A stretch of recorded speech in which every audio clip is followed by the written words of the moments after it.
भारत का एक ही नारा होना चाहिए कि भारत की क्या पहचान, मानव मानव एक समान।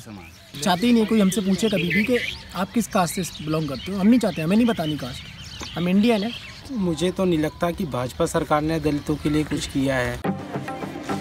के भूरे बगुला हमने देखे नदी किनारे पाए, और वहाँ की मीच तपस्वी बन बैठे मच्छरी रहे सटकाए, उदो सब भूरे अजमाए। 14 अप्रैल को डॉक्टर बाबा साहेब आम्बेडकर की जयंती होती है। वो आम्बेडकर जिन्होंने दलितों और पिछड़ों के लिए अपना जीवन समर्पित कर दिया। पर आज़ादी के 70 साल बाद भी देश के कई हिस्सों में इस समाज को भेदभाव का शिकार होना पड़ रहा है। तो आज हम आए हैं आगरा इस समाज के कुछ छात्रों से बात करने के लिए।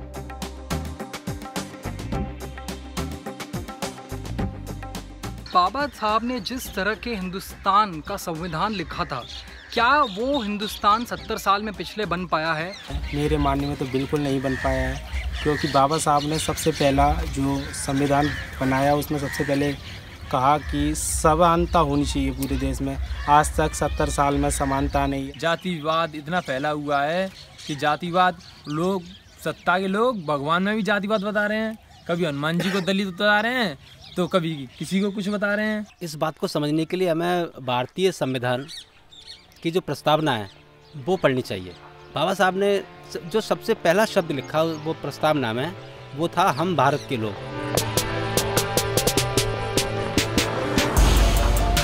देश को स्वतंत्रता मिले हुए 70 साल हो गए। क्या पिछले 70 सालों में समाज का दलितों की तरफ कोई रवैया बदला है? इस 70 सालों में हमारी स्थिति काफ़ी ज़्यादा बेटर नहीं रही है।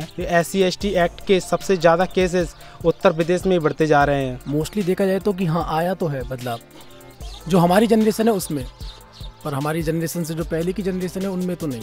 क्लास में जब सब लोग होते हैं पूछा जाता है कि कौन कौन है SC का, तो ये बहुत अजीब होता है कि अब मतलब अगर हम एक साथ पढ़ रहे हैं तो क्या फ़र्क पड़ता है कि कौन है SC का और कौन है जनरल का। बाबा साहब जैसा चाहते थे वैसा हिंदुस्तान बनाने में क्या कमी आ रही है? मानसिकता या जागरूकता का अभाव? मानसिकता भी खराब है और जागरूकता भी कमी है। तो दोनों एक ही सिक्के के दो पहलू हैं। अगर हम ये जो जागरूकता लाना चाहते हैं, वो जागरूकता हम ला सकते हैं एजुकेशन सिस्टम के माध्यम से। आज हिंदुस्तान का दलित देश की जनता से क्या चाहता है, समाज से क्या अपेक्षाएं रखता है? सिर्फ एक ही है, समानता का अधिकार, क्योंकि यही नहीं मिल पाता अभी। तो मतलब हम चाहते ही नहीं कोई हमसे पूछे कभी भी कि आप किस कास्ट से बिलोंग करते हो। हम नहीं चाहते, हमें नहीं बतानी कास्ट, हम इंडियन है। भारत का एक ही नारा होना चाहिए कि भारत की क्या पहचान, मानव मानव एक समान। सामाजिक न्याय। और दूसरा मुद्दा है सुरक्षा। नहीं, मोदी जी ने ऐसा कोई नहीं किया है। जैसे अगर 5 साल में दलितों को भी कोई फायदा होता तो 2 अप्रैल का भारत बंद क्यों होता? मुझे तो नहीं लगता कि भाजपा सरकार ने दलितों के लिए कुछ किया है। अब दलित समाज का उत्पीड़न जो हुआ है सबसे ज़्यादा मोदी सरकार और योगी सरकार में ही हुआ है, क्योंकि ये लोग चाहते ही नहीं हैं कि दलित समाज का वर्ग जो है वो कभी आगे बढ़े। प्रियंका गांधी इस बार चुनाव मैदान में उतरी है और उत्तर प्रदेश में जोरों शोरों से कैंपेनिंग लगी है। तो प्रियंका गांधी जी के बारे में आगरा के दलित युवा क्या सोचते हैं? प्रियंका गांधी जी के आने से कांग्रेस को कुछ तो लाभ होगा। प्रियंका गांधी जी उसी घर से हैं, यहाँ से पहले 70 साल कांग्रेस ने भी 65 साल राज किया है। अगर वो जब भी चाहते तो कुछ भी कर सकते थे दलितों के लिए।